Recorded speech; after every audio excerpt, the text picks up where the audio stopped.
¿Qué tal amigos? ¿Cómo están? Doctor Sergio, mucho gusto, los saludo. Y bueno, hoy estamos aquí para hacer una video reacción a un video del doctor Alejandro Macías. ¿Quién es el doctor Alejandro Macías y por qué hacemos esta video reacción? Bueno, primero les cuento que el doctor Alejandro Macías Hernández es médico cirujano egresado de la Universidad de Guanajuato y profesor titular del área de microbiología y enfermedades infecciosas del Departamento de Medicina y Nutrición en la misma universidad. Cuenta con las especialidades de Medicina Interna por la UNAM, Infectología por el Instituto Nacional de Ciencias Médicas y Nutrición Salvador Subirán y Laboratorio de Microbiología y Salud Pública en UCLA, en Los Ángeles, California, Estados Unidos. También cuenta con una maestría en Biología Molecular de Enfermedades Infecciosas por la Universidad de Londres. Es catedrático de la Universidad de Guanajuato y en su amplia carrera profesional fue comisionado de influenza en la emergencia epidemiológica por la epidemia de influenza AH1N1 allá en el 2009. Ustedes recordarán aquella vez, aquel 2009 donde vivimos una epidemia por este virus. Él fue pues uno de los encargados, si no es que el máximo responsable de coordinar y dirigir esta epidemia. Pues bueno, tenemos entonces una video reacción al video del doctor Alejandro Macías, quien nos habla de un tema muy interesante y quiero compartirlo con ustedes y veremos qué más podemos aportar al respecto, porque sí, maneja qué es lo que no se aprendió de la pandemia de COVID-19. Importante, muy importante analizar esto que vamos a decir. ¿Por qué? Pues porque tenemos que aprender, mucho tenemos que aprender. No fue cualquier cosa, no cualquier enfermedad, cualquier situación o cualquier desastre. Fue una pandemia que nos puso de cabeza a todo el mundo y que dejó lastimosa, tristemente, muchísimas muertes y muchísimas secuelas. Y me atrevo a decir que hay muchas secuelas que todavía no sabemos, que todavía no vislumbramos, pero que durante algunos meses o en algunos años vamos a ver. Aún nadie sabe en el mundo las consecuencias totales de la pandemia de COVID-19 en el ser humano y en el mundo. Así que comenzamos con esta video reacción hacia el video del doctor Alejandro Macías. ¿Qué es lo que no vimos de la pandemia? Hacia julio de 2023 hemos dejado ya detrás la pandemia de COVID-19 y estamos viendo ya el menor número de casos desde que la pandemia empezó. Parece ya evidente que este virus no va a revertir a una forma peor, más virulenta, que todavía va a estar entrando en algunos lugares donde no entró con fuerza y que la mayoría nos vamos a acabar infectando de este virus.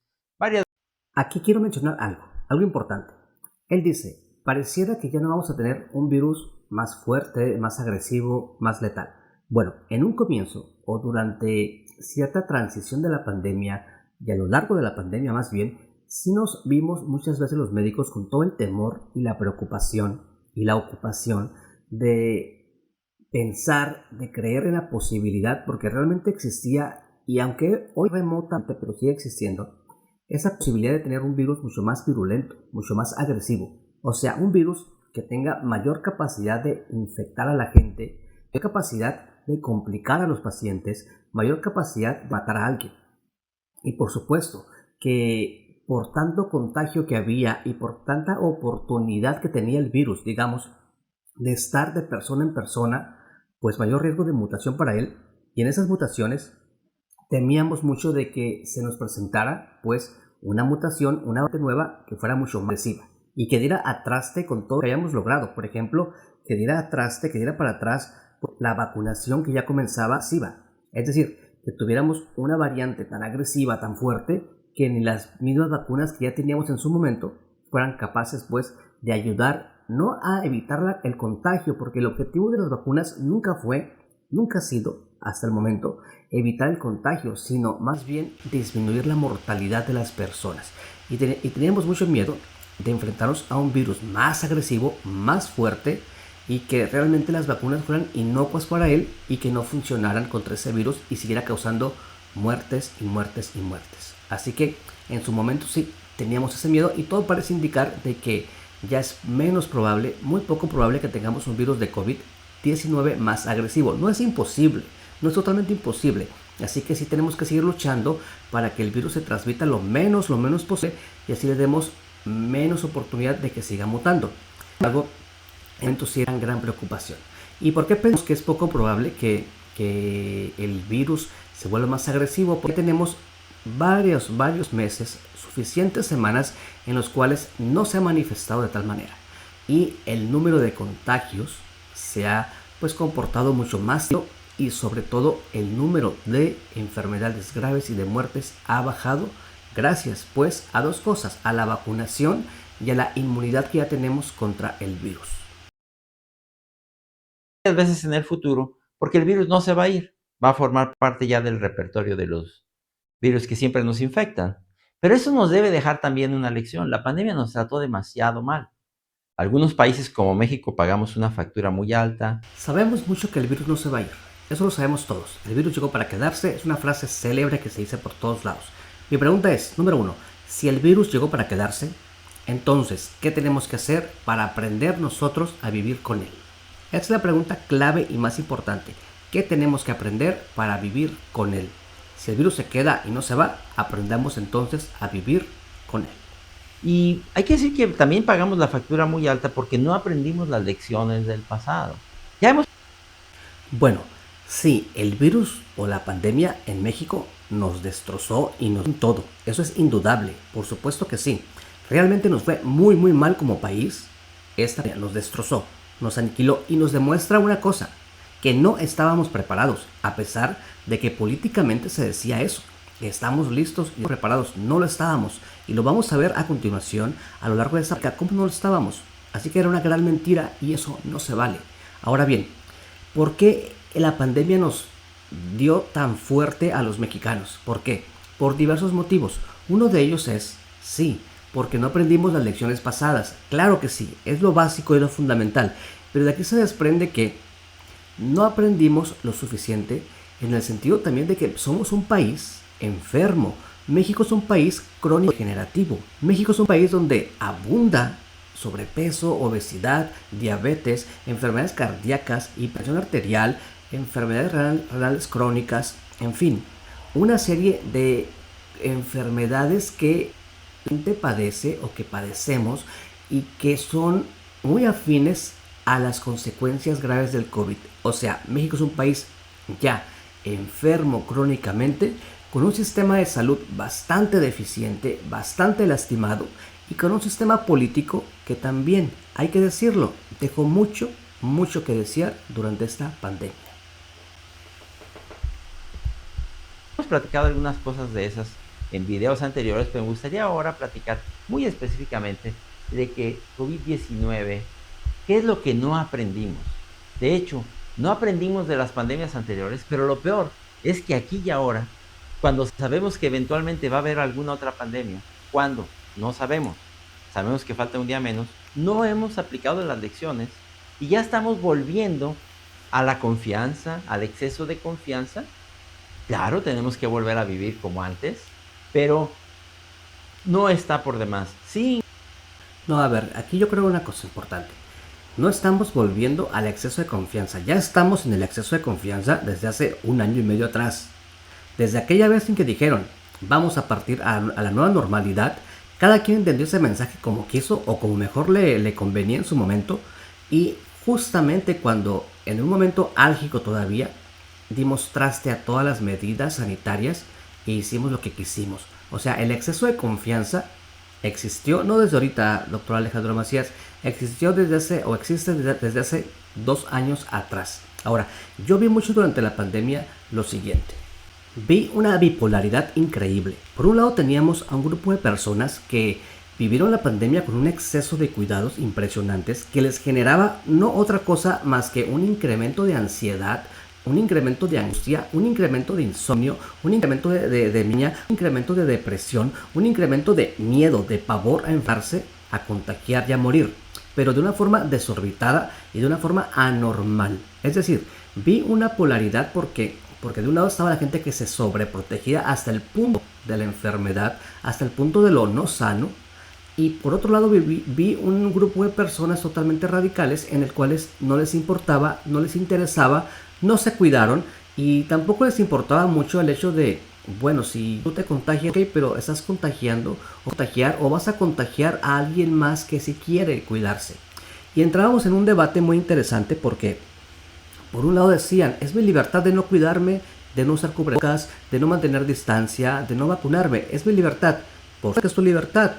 Pero esa libertad terminaba, dijo nunca de forma clara, esa libertad termina cuando está el hecho de otra persona que tienes enfrente que quiere cuidarse. Y estas personas vivían con esa libertad, pero muchos de ellos contagiaron a otras personas que querían cuidarse. Y pronto les hablaré en una story time de un caso, muchos que puedo mencionar de este tipo. Sin causar alarma, ver que aprendamos las lecciones para que la siguiente pandemia no nos cobre una factura tan alta. Y a mí me gustaría entonces hablar de COVID-19, qué es lo que no aprendimos. Que ya debiéramos de decir, caramba, eso no estuvo bien, tenemos que corregirlo. Y me gustaría tomar aquí 6 puntos, pudieran ser algunos más, pero los que a mí me parecen de entrada más importantes. Primero, no teníamos una suficiente inversión de salud. Yo voy a hablar por... No teníamos y no tenemos una suficiente inversión de salud desde hace décadas atrás. Y no es quitarle la responsabilidad al gobierno de hoy, ni tirarle toda la responsabilidad a los gobiernos pasados. La realidad es que no teníamos ni tenemos una inversión suficiente, adecuada, que nos permita tener un crecimiento en el cuidado de la salud del pueblo mexicano. No existe, no lo tenemos. Y así se los anticipo, va a ser imposible llegar a ser como Dinamarca. Imposible, no se puede así. La experiencia de México, que puede ser muy semejante a otros países de América Latina, pero muy específicamente en México, por ejemplo, la inversión en salud es muy pobre. Tenemos menos de la mitad de la inversión de salud que mínima requiere o recomienda la Organización Mundial de la Salud en relación con nuestro Producto Interno Bruto. Sí, en relación con el PIB, la OMS da un estimado de cuánto debes invertir en salud y al igual que otros institutos u otros organismos hacen la misma recomendación y te ponen un límite mínimo. Estamos en México por debajo del límite mínimo en el cual debemos invertir en salud. ¿Cómo es posible pues que podamos generar un sistema de salud y hacerlo crecer a medida de que crece la población y crecen sus necesidades si no hay una inversión suficiente para este crecimiento? Eso es una mentira, una falacia. Y no solo no hemos aumentado la inversión en salud, sino que la hemos mantenido y a veces ni siquiera se ejerce esa Y postergado, y salud. postergado. Así no se puede. Tenemos que invertir más en salud. Yo estoy de acuerdo en que no podemos inundar al sector público de la salud de dinero porque eso sería de la noche a la mañana una bolsa de corrupción, pero paulatinamente, porque también hemos pretendido que vamos a tener un buen sistema de salud de la noche a la mañana y la verdad es que eso tampoco se puede. Por supuesto que no se puede ni se debe tampoco decir, porque es una mentira política. No puedes decir que en 10 meses, en un año, en 2 años, que en 6 años vas a tener un sistema de salud digno como el de Dinamarca u otros países que son de máxima potencia en temas de salud. Eso es una mentira, es una barbaridad. Es una de las mentiras más grandes que podemos escuchar y lo que a mí me causa una admiración increíble es cómo muchas personas creen una mentira tan grande. No hay forma, no hay manera por el camino que vamos. Para poder tener un sistema de salud como el de Dinamarca, lo cual no es imposible, pero eso implica a un largo plazo una serie de inversiones que no tenemos hoy y una serie de reestructuraciones que tampoco tenemos hoy y que si se quieren hacer van a demorar muchos años. Es imposible, no se puede. No me quieras construir un palacio grande en 10 meses cuando solamente tienes 10, 20 bloques. Necesitamos para un buen sistema de salud tiempo, dinero y esfuerzo. Pero sin dinero no se puede. Por más que sea, el movimiento se demuestra andando. No podemos decir que queremos algo mejor si no estamos invirtiendo suficiente en salud. Ya debiéramos de ver que los políticos están preocupados por eso y nosotros los ciudadanos debemos castigar a los políticos que no inviertan en salud. No me refiero nada más, por ejemplo, en este caso, en México, al régimen actual, lo que haya sido, porque México tradicionalmente no ha tenido una buena inversión en salud. En segundo lugar, tenemos hospitales en condiciones ruinosas. Estamos hablando... A veces hasta podemos decir, eso es un hospital. esto es una clínica, esto es un consultorio público, esto es un sistema de salud de verdad que a veces podemos decirlo, o muchas veces podemos decirlo con ejemplos en nuestro país, esto que estoy diciendo, esto es una clínica. Si hiciéramos un recorrido por todas las clínicas del país, vamos a encontrarnos gran deficiencia. Yo lo he dicho en mis videos varias veces, Andrés Manuel López Obrador, haz un recorrido y no es un tema antipolítico o anti-AMLO, es una realidad. Andrés Manuel López Obrador, haz un recorrido por todas las clínicas que tenemos en el país, así como presumes de que has ido a todos los pueblos y a todos los lugares, haz un recorrido antes de que te vayas a todos los hospitales, a todos los IMSS, a todos los ISSSTE, a todas las clínicas periféricas y analiza cada una de ellas. Llévate un cuaderno y vas a darte cuenta de la gran cantidad de deficiencias. Es más, te doy el beneficio de si tú crees que podemos tener un sistema de salud así como el de Dinamarca, es porque te están engañando y te están diciendo o te están dando datos que tú no conoces, pero la verdad eres bastante inteligente y no creo que te dejes engañar por terceras personas. Entonces haz un análisis clínica por clínica, hospital por hospital y vas a quedar maravillado. No estábamos preparados en ningún nivel, en ninguna forma, ni en primer nivel de atención, ni en segundo, ni en tercero. No teníamos hospitales adecuados, no teníamos médicos suficientes, no teníamos insumos suficientes, no teníamos dinero suficiente, no teníamos terapias suficientes, no había ventiladores, se compraban ventiladores, se fabricaban ventiladores y no había dónde ponerlos. No había recursos, no había espacios, no había dinero, no había lo suficiente como para poder argumentar y decir que esta pandemia la íbamos a controlar y que esa pandemia no nos iba a hacer nada. No estábamos listos. El decir eso era un mensaje muy sensible que políticamente no se quiso decir porque políticamente había que, pues, blindarse y protegerse. De que no tenemos desde el primer nivel de atención, el segundo nivel que ya son los hospitales y el tercer nivel de atención que ya son hospitales de referencia o, por ejemplo, terapias intensivas, nuestro sistema es paupérrimo. No estamos invirtiendo en esa infraestructura. Por ejemplo, en el primer nivel de atención, en México, ya al menos la mitad de las consultas ya las dan los consultorios anexos a farmacias, donde por desgracia, por falta de regulación, se ha sobremedicado a la gente y en la pandemia, por ejemplo, se descuidó la oxigenación y eso... A ver, aquí este dato es muy importante, muy interesante. Está diciendo el doctor que la mitad de la población, o poquito más de la mitad de la población mexicana, o sea, más de la mitad de la población mexicana se atiende no en Seguro Social, no en ISSSTE, no en Secretaría de Salud, se atiende en los consultorios anexos a farmacias, similares, farmacias del ahorro, etc. Ahí se atienden de una forma accesible, de una forma económica, y eso no es el punto si es económico o no, porque puedes ser un médico que cobre muy barato y ser muy buen médico. El punto aquí es que tan no se ha invertido en el tema de salud que el sistema de salud mexicano no es lo suficiente para poder atender a toda la gente. No hay hospitales suficientes, médicos suficientes, insumos suficientes que generen una cobertura nacional para toda nuestra población, que deciden irse mejor a pagar una cantidad barata a un consultorio anexo a farmacia. O sea, la mitad de la población no alcanza a atenderse en hospitales públicos, y la otra mitad que va a hospitales públicos tampoco alcanza, porque una cita médica les va a tardar una semana, 14 días, una cita especialidad les va a tardar hasta 6 meses, 8 meses, un año. Entonces ni siquiera la mitad de la población mexicana logra atenderse con calidad. Mi pregunta es, ¿qué porcentaje de la población mexicana es atendida en clínicas o hospitales públicos con calidad y con calidez? ¿Qué porcentaje será ese? Un porcentaje muy, muy bajo. Costó enfermedad y costó muerte. Tampoco podríamos, por ejemplo, mañana cerrar todos los consultorios anexos a farmacias, porque colapsa el sector público, pero sí tenemos que ver una manera de regularlos, certificarlos, inclusive incluirlos cuando eso fuera, y si fuera necesario pagarles por un buen servicio. Entonces, no podemos abdicar al primer nivel de atención como lo hicimos.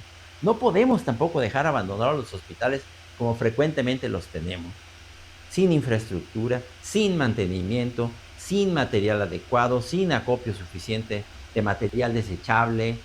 de productos de equipos de protección. Luego nos dicen que tienen otros datos, pero es que es increíble. O sea, vayan por los hospitales, nadie nos va a engañar, nadie va a decir lo contrario, no podemos decir lo contrario ante lo evidente. Existe un desabasto total de insumos a la salud en nuestro país, un desabasto grande, un desabasto bárbaro, un desabasto increíble.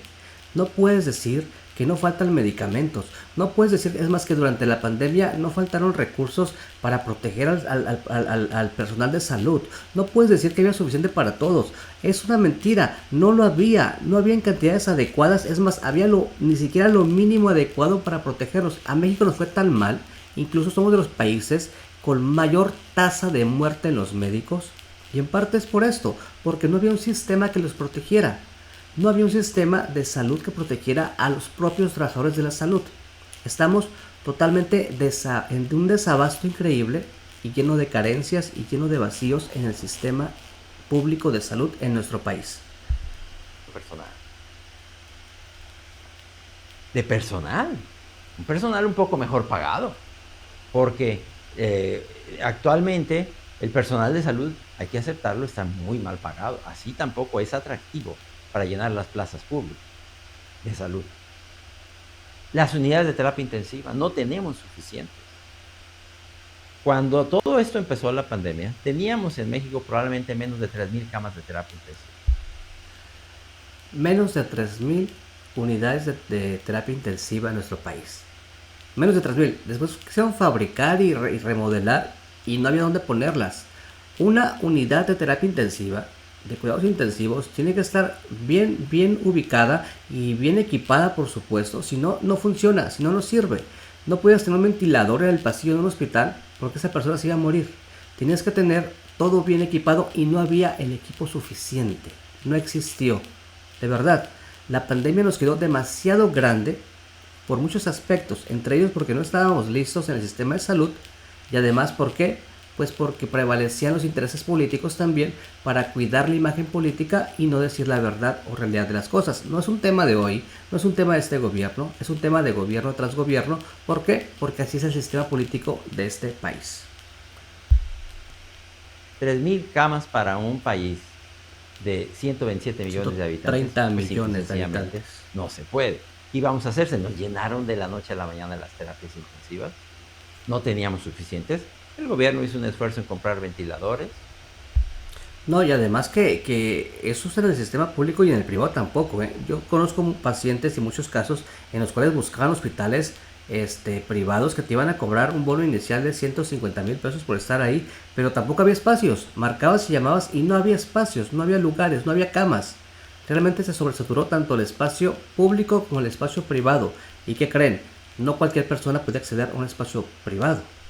Toda la gente pobre que abunda en este país, que sobreabunda en este país, pues nada más requería o tenía dos opciones nada más: irse a hospitales públicos que estaban sobresaturados y mal equipados, o quedarse en casa y ahí lamentarse. Pero un ventilador puesto fuera de una terapia intensiva o de un personal capacitado, simplemente el paciente se va a morir con una muy buena probabilidad. Entonces, tenemos que invertir mejor en nuestros hospitales, en nuestras terapias intensivas, intensivistas, personal capacitado. Sacar vivo a los pacientes en esos casos es muy difícil. Muy No teníamos complicado. suficientes pruebas de diagnóstico. Por ejemplo, en México, cada estado tenía un laboratorio estatal de salud pública, pero no tenían suficiente para trabajar. Y aquí los pongo en contexto de algo. Gran parte del éxito para la atención a una persona y para poder ayudarlos a que se curen, a que se sanen, a que estén bien, es un diagnóstico oportuno, un diagnóstico a tiempo, y que eso nos desprenda un tratamiento eficaz, un tratamiento correcto. Sin un diagnóstico oportuno, pues perdemos el tiempo suficiente y que muchas veces tiempo clave para que pueda él recuperarse y no perder la vida. En el caso de la pandemia, en estas pruebas diagnósticas que dice el doctor Macías, bueno, es verdad, al principio ni siquiera había pruebas diagnósticas. No es culpa del gobierno ni de nadie. ¿Por qué? Porque era un virus totalmente nuevo y decíamos, ¿cómo podemos diagnosticar este virus que apenas estamos conociendo? Pero después sí, empezaron a haber pruebas diagnósticas y el gobierno mexicano sí se aferró y se mantuvo en la postura, políticamente hablando, de hacer muy poquitas pruebas, con la premisa de que no era necesario hacer pruebas masivas y pruebas, cuando en realidad la OMS decía, hagan pruebas y pruebas y pruebas y monitoreen adecuadamente y monitoreen más esta pandemia. Cuando países del primer mundo sí hacían pruebas y pruebas y pruebas, México dijo que no. ¿Por qué? porque no teníamos las suficientes pruebas y no podían decir, es que no tenemos ni la lana, ni los recursos, ni podemos conseguirlas porque, pues porque no tenemos un peso político importante a nivel mundial y esas pruebas se quedan para los países ricos, que son los que las fabrican y se quedan con ellas.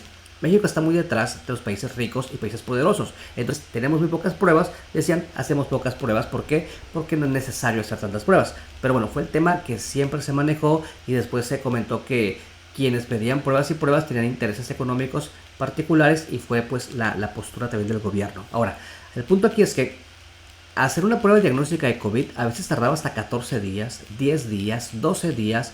Y hablamos del sistema público. ¿Por qué? Porque el gobierno tenía monopolizado. O sea, esta fue una pandemia de monopolios. El gobierno monopolizó todo, pruebas, medicamentos y demás. Y no había forma de acceder a una prueba en un principio de la pandemia más que por parte del gobierno. Y el gobierno tenía pues el alcance, la manera, la amplitud de hacerle pruebas a todos. No, y cuando le hacían pruebas a alguien tardaban hasta 14 días. ¿Para qué me sirve como médico y a ti como paciente esperarte 14 días para un diagnóstico?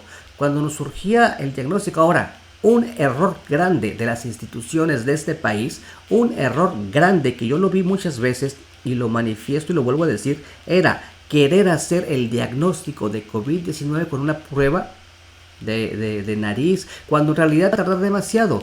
El diagnóstico, señores, el diagnóstico debió de haber sido fundamentalmente clínico y apoyarse dentro de la medida de lo posible con pruebas complementarias. El diagnóstico era clínico. ¿Y qué te decían los directores o los directivos o la gente que se encargaba de coordinar todo, que más bien fue una descoordinación que generaron? ¿Qué decían? No, necesito que me lo compruebes con una prueba, si no, no podemos poner diagnóstico de COVID. Hubo muchos diagnósticos de COVID que no se diagnosticaron como tal porque no había una prueba. Hubo muchas muertes de COVID que no se diagnosticaron como tal porque no había una prueba. El diagnóstico debió de haber sido clínico y el diagnóstico es oportuno. Así que hacer una prueba de COVID que se demorara 14 días, 10 días, era poco útil y era más bien quizá con fines estadísticos. Y luego querían que la federación resolviera el problema. Tampoco se puede así. Unos estados lo hicieron mejor que otros. Hubo estados que tuvieron una cierta suficiencia, pero hubo estados en donde prácticamente no había elementos de diagnóstico y pretendían que entonces la federación entrara a rescatar aquello cuando no había lo suficiente. Entonces, ¿cómo íbamos a diagnosticar tempranamente y mandar a la gente a su casa? México hizo pocas pruebas porque teníamos la infraestructura, pero no teníamos los equipos y no estábamos preparados. Tenemos que darle importancia a los laboratorios de salud pública. Y que eso era parte de la falta de infraestructura y la falta de coordinación y la falta de enlaces adecuados, porque también hubo eso, mucha falta de coordinación entre los diversos niveles. Y bueno, la tecnología nos quedó muy chiquita también porque no somos un país tan tecnológico y la verdad es que acceder a una prueba diagnóstica era un calvario en un principio. Fármacos. El distanciamiento social que se establece en un principio, de decir te vas a quedar en casa, es temporal. Temporal en lo que sabemos cómo tratar mejor la enfermedad y ya tenemos vacunas a las que me referiré y fármacos. México, Latinoamérica, todos los países necesitan ser suficientes en la producción de fármacos. Tenemos una autosuficientes farmacéutica, por ejemplo, en México grande, pero no hicimos una buena coordinación. Nos peleamos el sector público con el sector privado y no puede ser. México necesita, Latinoamérica necesita una fuerte industria farmacológica. Por supuesto, ocupa una autosuficiencia en temas de salud, por supuesto, porque no podemos depender de que otros países nos regalaran o nos dieran o nos vendieran lo que les sobraba en medicamentos, en cubrebocas, en oxímetros, en pruebas diagnósticas, en vacunas. O sea, dependíamos de lo que los otros nos dieran y lo que los otros nos daban era lo que no ocupaban, lo que no les servía. ¿Por qué? Pues porque por supuesto un país como Estados Unidos iba siempre a procurar tener todo al alcance de la mano y antes de vender, antes de dar, antes de donar, primero era atender a su gente y quedamos muy por detrás. Nuestra gente en México quedó muy por detrás referente a otros países. Eso es algo lógico y obvio porque son países ricos y poderosos, pero México tiene que tener autosuficiencia para fabricar sus propios medicamentos y sus propias vacunas también. Así no depender tanto de otros países ante crisis sanitaria ni aunque no sean crisis tampoco. O sea, la autosuficiencia es muy importante para el desarrollo de una nación. Para enfrentar en el futuro no solo las pandemias que eventualmente van a venir, sino las necesidades del día con día. Los fármacos y su distribución, que no es sencilla. Necesitamos invertir en eso. No, y además también, doctor Alejandro, hay que decir una cosa. El gobierno monopolizó mucho los fármacos contra COVID y monopolizó vacunas. Acceder a los fármacos era imposible si no era por medio del gobierno. Y el gobierno no podía darle medicamentos a todos. ¿Por qué vas a monopolizar algo que no puedes cumplir las expectativas o las necesidades de toda una población? ¿Por qué vas a monopolizar tanto? ¿Por qué? Y siempre argumentaban los temas de corrupción y los temas de que estaban cuidando pues el bienestar de la sociedad porque de pronto los fármacos se iban a disparar en precios. Bueno, tú regula como gobierno eso, haz un sistema de regulación muy eficiente y controla pues que no se vendan fuera del precio estipulado. Pero no puedes monopolizar si no puedes tú solo atender las demandas y las necesidades de toda una población. Politizamos demasiado también. Unos a favor del gobierno, No, otros en hombre. contra del gobierno, pero llegó un momento en que ya no nos hablábamos unos con otros. Ya estábamos haciendo cámaras de escuchando lo que querías escuchar en grupo. Esta fue una pandemia de las desgracias, y no por las muertes nada más, que son lamentables y altamente dolorosas y que le dan el punto central de la desgracia a esta pandemia, pero fue el tema de las desgracias por otros aspectos más, de la política al 100%. El virus aún no llegaba a nuestro país y ya estaba politizado el tema, ya estaba politizado. Miren, una de las cosas que tenemos que aprender, algo que tenemos que aprender es que ante una emergencia sanitaria y ante los temas de salud, el gobierno no debe politizar las cosas y la ciencia no debe hacer lo que el gobierno quiere que hagas. Por el contrario, ante una situación de salud y toda emergencia sanitaria, el gobierno debe gestionar las políticas suficientes que la ciencia médica les dicte y les diga. Si no, por el contrario, ¿qué pasa? Pasa el desastre que pasó. Los políticos opinaban y tomaban decisiones por encima de las evidencias científicas.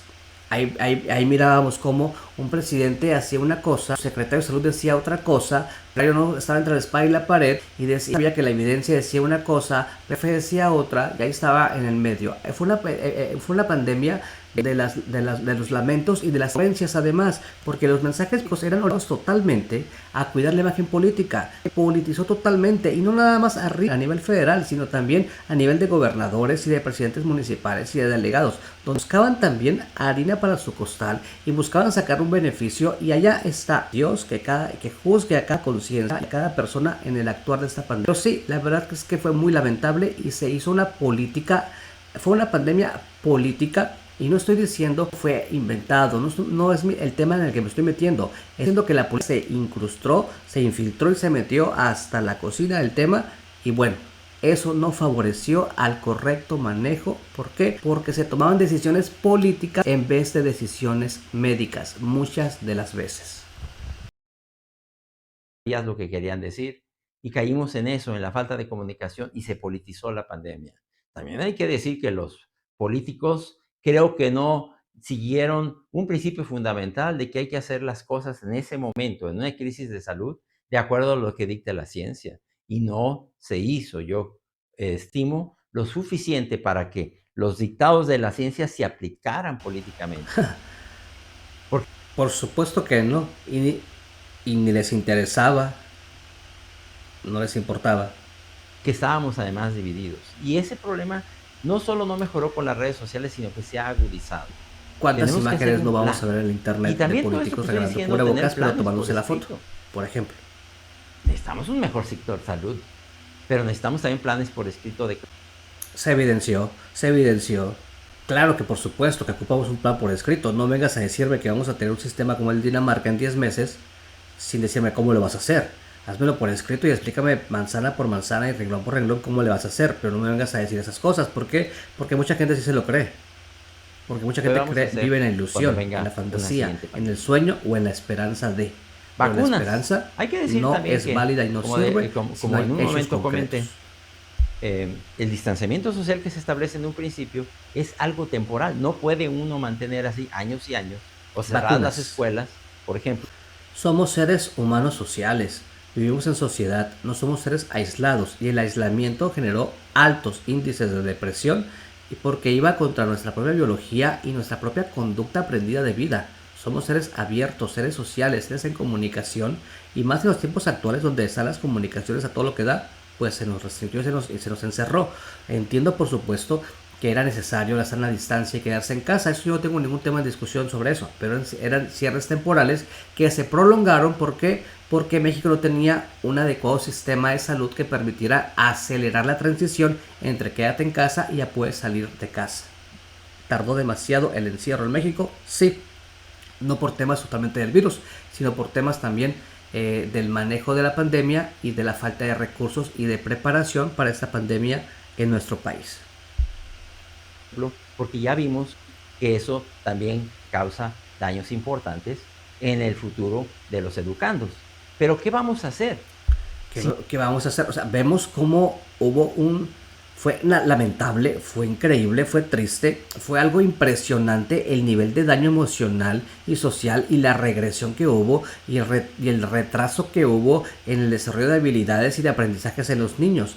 Por supuesto que es importante quedarse en casa, eso no voy a discutirlo y cerrar las escuelas por un tiempo, pero lo más importante era volver a la escuela en el momento más adecuado y cuando los otros países que sí tienen la infraestructura suficiente ya estaban volviendo a clases, México todavía no. ¿Por qué? Pues porque no había vacunas para los niños, que por cierto volvieron sin vacunarse, y otra, ¿por qué? Porque no había escuelas seguras. Esa es parte de la infraestructura también, escuelas seguras. No había escuelas seguras que les garantizaran a los niños que no se iban a contagiar. Escuelas pequeñitas, escuelas mal ventiladas, escuelas con muy cerquita unos con otros niños, escuelas sin las es más, miles de escuelas en este país. Al entrar a clases o salir de clases hacía un tumulto de gente por todos lados. Era una desorganización total. Aquí en este tema de la gente no tiene la culpa el gobierno, tiene la culpa también la sociedad en el cómo nos comportamos de forma irresponsable. Pero las escuelas no poseen las características suficientes, ni el día de hoy tampoco, como para mantener una escuela ventilada y bajar las posibilidades de que se infecte un niño. Así como podemos ver las escuelas, si las escuelas no estaban pues aptas para recibir a niños y cuidarlos, no se podía tampoco. Eso prolongó más pues el regreso a clases. Si no tenemos fármacos, si no tenemos vacunas, todos esos cierres son temporales para que no se nos vayan saturando todos los hospitales al mismo tiempo, pero eventualmente hay que entrar con vacunas, hay que entrar con fármacos y volver a abrir la actividad social. Hay que decir que en vacunación, creo que México ha hecho las cosas razonablemente bien en relación con la pandemia. Es verdad que se perdió mucha de la vacunación infantil que ahora habrá que retomar, pero... Tema muy importante. Durante la pandemia se dejaron de vacunar a miles de niños porque no había vacunas para ellos. ¿Por qué? Porque no había recursos para comprar vacunas, porque no había vacunas. Es parte de la autosuficiencia, que tengamos la capacidad de fabricar nuestras propias vacunas contra rubiola, parotiditis, sarampión, contra tosferina, difteria, contra lo que aplicamos de forma básica en nuestra cartilla de vacunación. Esa autosuficiencia nos permite pues desarrollar nuestros propios recursos y así no depender de otros. Durante la pandemia, si ya se hicieron efectivas la producción nacional, por ejemplo, México tiene ya ahora una suficiente capacidad de producción de vacuna de influenza y creo que si viniera una pandemia de influenza podríamos producir ya nacionalmente una alta cantidad de vacunas. Durante la pandemia recordarán que se hizo la planta de AstraZeneca, de CanSino, la propia vacuna Patria, que es una muy buena iniciativa. Creo que México ya en este momento... Vacuna Patria es buena iniciativa, pero no lo es todo. Hay que mejorar esa vacuna y mejorar la forma en que se va a distribuir y la cantidad a producir. Es una buena iniciativa. Para comenzar está bien, pero falta mucho que desarrollar en el tema de la vacuna Patria. Tendría capacidad nacional y regional para producir vacunas mucho más rápido. Eso es bueno, pero en relación con vacunas vamos a tener que retomar todos los esquemas de vacunación que quedaron a medias, sobre todo en la vacunación infantil. Entonces, esas son algunas de las lecciones que creo yo que ya tendríamos que estar aplicando, pero emergentemente. Y pues ya parece que a todo el mundo se le olvidó. Ya no estamos pensando a veces en esto.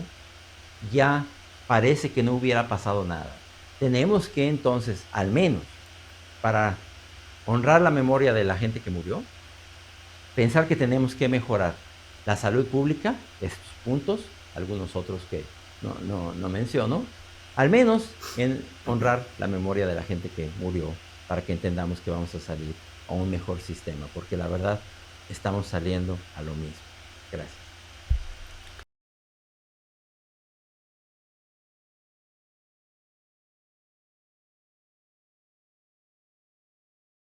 Decirlo como es, si nos llega otra pandemia en este momento, estamos peor que preparados, estamos listos para nada y pareciera que realmente no estamos avanzando en el proceso de aprendizaje a nivel político, a nivel social, a nivel hospitalario. No lo estamos haciendo. Es verdad esto, o sea, lo que dice es verdad y es lamentable, por supuesto que sí. Se nos ha olvidado todo lo que pasamos, se nos ha olvidado lo que vivimos, se nos ha olvidado, fue una desgracia masiva a nivel mundial y parece que se está olvidando. No todos los casos es aplicable porque existe mucha gente que sí aprendió y que sí ha buscado estilos de vida más sanos, pero una gran proporción de mexicanos no. Estamos volviendo a la alimentación chatarra, a la obesidad, a la diabetes descontrolada, a no hacer cambios de vida sanos. Nos ha valido, o sea, qué tan difícil es y cómo nos cuesta a los mexicanos y al ser humano en general aprender de las desgracias y de los errores. O sea, si no aprendemos a veces del éxito que tenemos, tampoco de las desgracias. ¿Cuándo vamos a aprender? ¿Cómo le hacemos para aprender? ¿Qué ocupamos para aprender? Y el mensaje que les doy es este, todos ustedes. Hagan un análisis y una reflexión sobre lo que vivieron en la pandemia y hay que aprender de esto. Cierto que lo que dice él, hagamos un honor, una memoria a nuestros difuntos que ya se fueron. Y es el mensaje que yo les doy a mis pacientes siempre. A ver, tenemos que cambiar, aprender por aquellos que ya no están.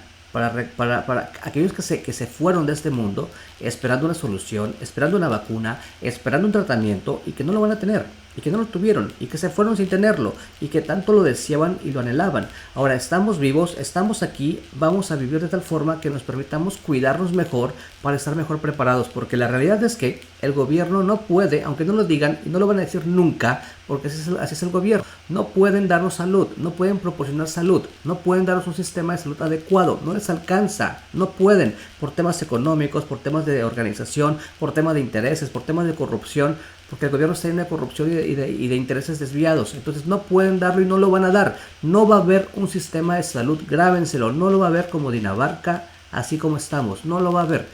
De aquí a que salga el presidente no lo va a haber, no lo va a conseguir, no se puede, es imposible.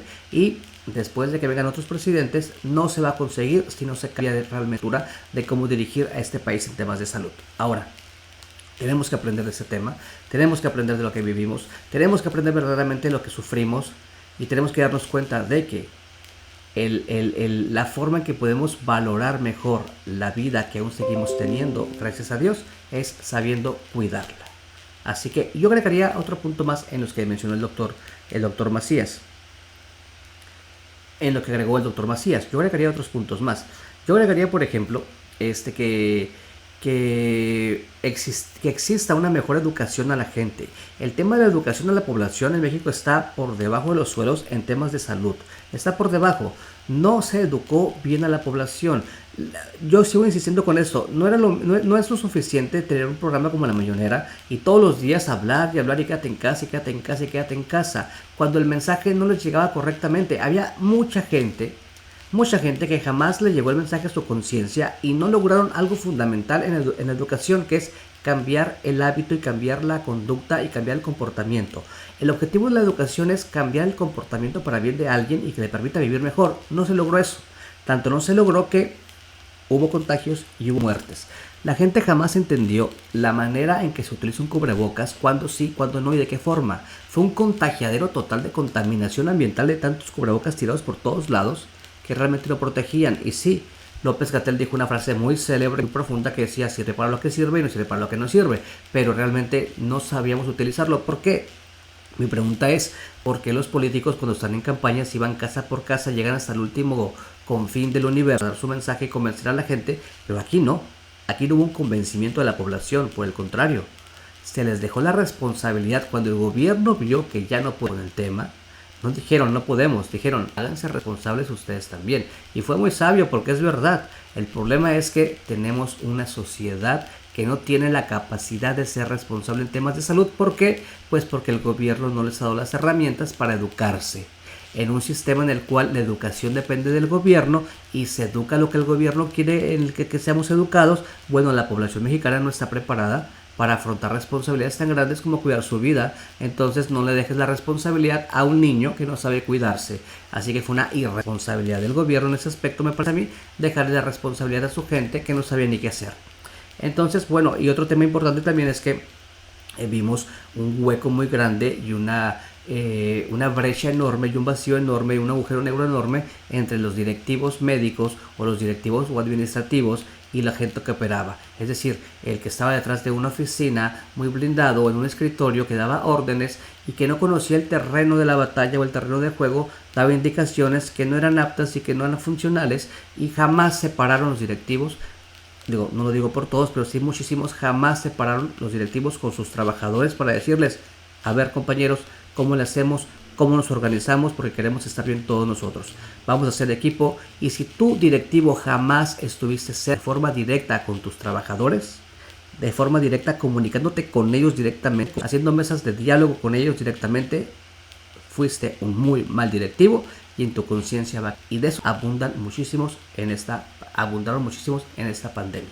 Así que bueno, muchos temas a reflexionar, muchos temas que aprender. Y para la población, ¿qué es lo básico que hay que aprender? Bueno, aprender a alimentarnos, aprender a ejercitar nuestro cuerpo, aprender que hay que atendernos a tiempo, oportunamente, y aprender que el gobierno no nos va a dar más de lo que pueden darnos o de lo que quieres, o de lo que, sin dejar de exigirle. Hay que tomar la iniciativa de cuidarnos a nosotros mismos para estar mejor. Y por supuesto, exigirles a ellos que cumplan con lo que prometen y con lo que tienen que cumplir.